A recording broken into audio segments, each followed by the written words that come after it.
हमने नैनीताल में की पूरा 1 घंटा बोटिंग और घर को जाते वक्त तो हालत ही ख़राब हो गई। So hello guys, welcome to the part 5th of my Nainital trip. So guys, मैंने आपको पिछले व्लॉग में जू के सारे जानवर दिखाए थे और मैंने बताया था कि आपको अगले व्लॉग में दिखाऊंगी कि मैंने आगे क्या किया। सो गाइस, उसके बाद पूरा जू घूमने के बाद और इतने सारे फ़ोटोज़ वगैरह खींचने के बाद आ गए थे हम जू से बाहर।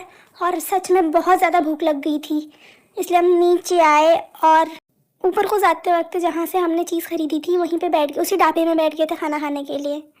पर हम अपना खाना घर से लेके आए थे, छोले और पूरी, तो हमने ऐसे कुछ खाने के लिए मैं नहीं मंगाया, बस मैगी वगैरह खाई।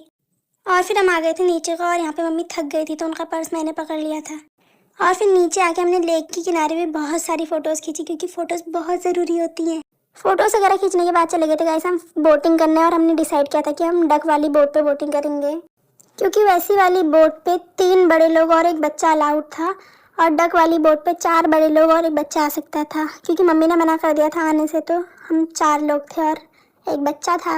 और उसके बाद फिर हम लोग बैठ गए थे बोट पे और इसमें 2 लोग पैडल मारने वाले चाहिए होते हैं। मौसा जी और मैं पैडल मार रहे थे और हम लोग बैठे हुए थे।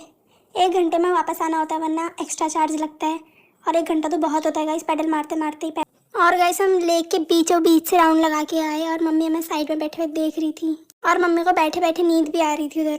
उसके बाद बोटिंग करने के बाद हम उतर गए थे एक एक करके बोट से और अब टाइम था घर जाने का। और हम इतने मज़े से लगे थे ना, हमें लगा आराम से आए आराम से जाएंगे, पर जैसे ही बस स्टेशन पर पहुँचे वहाँ इतनी भीड़ लगी थी, लोग एकदम भर भर के जा रहे थे बस में, बिल्कुल पैर रखने की तक जगह नहीं छोड़ी थी। बस आ रही थी, उसे अंदर के पैसेंजर्स को बाहर भी नहीं आने दे रहे थे, एकदम इतना ब्लॉक करके रख दिया था।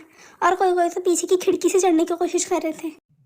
और उसके बाद हम नीचे आके यहाँ पे बैठ गए थे क्योंकि हम बस से तो जा नहीं पाते, इसलिए मौसा जी और मैं के गए थे गाड़ी लेने। फिर हम गाड़ी से गए। फाइनली गाइस हम पहुँच चुके थे हल्द्वानी, और हल्द्वानी पहुँचते पहुँचते मैं बज गए थे शाम के 7। तो यहीं पे ख़त्म होती है मेरी नैनीताल ट्रिप की सीरीज़। सो गाइस, कल से मिलती हूँ मैं आपको नए मज़ेदार व्लॉग्स के साथ अपने, तब तक के लिए बने रहें, बाय बाय।